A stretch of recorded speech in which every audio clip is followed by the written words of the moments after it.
As the country grapples with the latest handshake in the political scenes between two political enemies, President William Ruto and his predecessor, former President Uhuru Kenyatta, Ruto was in Wajir for the first time since his election.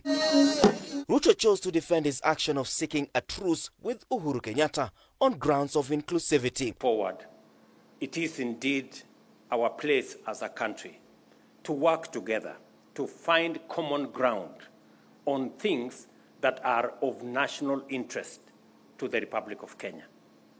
It is the reason why I am working with the former Prime Minister. It is the reason why I have reached out to the former President. It is the reason why I will reach out to all other leaders so that we can fashion a country that all of us believe in, a country that we can all have a stake in and participate in its full, in realizing our full potential as a country. Questions are emerging as to reasons that prompted the head of state to meet with Uhuru Kenyatta amidst the turbulence within the Ruto administration, who is facing rebellion from Kenyans over the state of economy and resistive Mount Kenya following the ouster of Rigathi Gachagua. We must continuously build bridges instead of erecting barriers.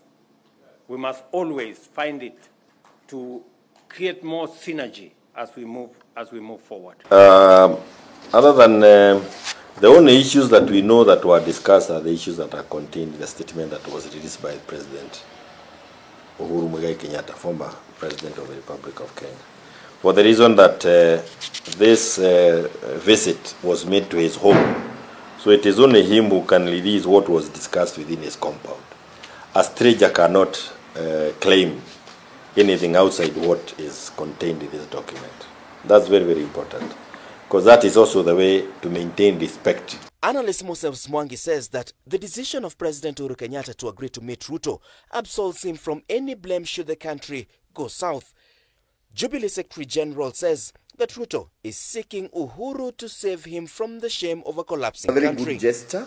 It's a climb down by Dr. Ruto to realize that he needs to talk to the former president, who may be in a better position to understand and to advise him on how he needs to steady the Kenyan boat.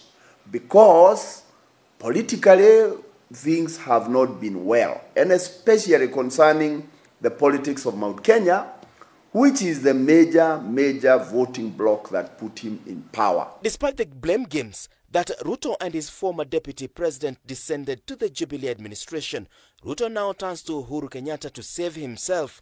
Would try as much as they can to try and give a perception that President Uhuru was okaying or was receiving Ruto and embracing him politically, because that is in their best interest. But the truth of the matter is that what he did was to receive him in his house and then told him the issues that he has also gathered from Kenyans that are of concern, that he, as the head of government. The restless Mount Kenya region is a focus of the conversation, but Uhuru allies are maintaining that the Rigathi Gachagua antics do not scare them, as he has no influence. By the outcome of yesterday, if Gachagua will not even try to dare to go to look for Uhuru, for what?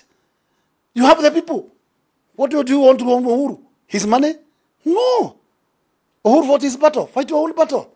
Yes. And it is not important to feel that a politician, you must seek the strength of the Godfathers. You don't require to. Yes, just get connected to people. Yes, those are the bosses. On the flip side, when the Gen Zs descended on Ruto's government, Raila Odinga came to the rescue, placing President Ruto at the mercy of Odinga and his ODM. Despite the entry of the 4 opposition politicians into government, ODM is said to be demanding more in the upcoming appointments. By bringing in Uhuru Kenyatta, President Ruto hopes to neutralize Odinga should the truce head the inclusive way. Not any fear that Uhuru will not sit there to tell William how to win back the mountain. He will sit here to tell him the issues that the people in the mountain and everywhere else in the country are complaining about. The work of anybody in government is to deal with the issues that are of concern to Kenyans. The handshake places Rigathi Gachagua in a corner as the battle for the kingpin for the mountain re-emerges.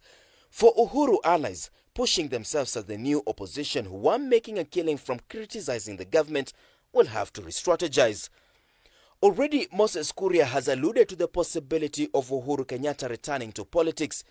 In doing so, Kuria announced that he was considering returning to the Jubilee party following the meeting between Ruto and Uhuru, which he termed as a successful endeavor. Kuria wants President William Ruto, retired President Uhuru Kenyatta and former Prime Minister Raila Odinga to come together and give Kenyans a new constitution in form of a BBI 2. Martin Opio, K24 TV, Nairobi.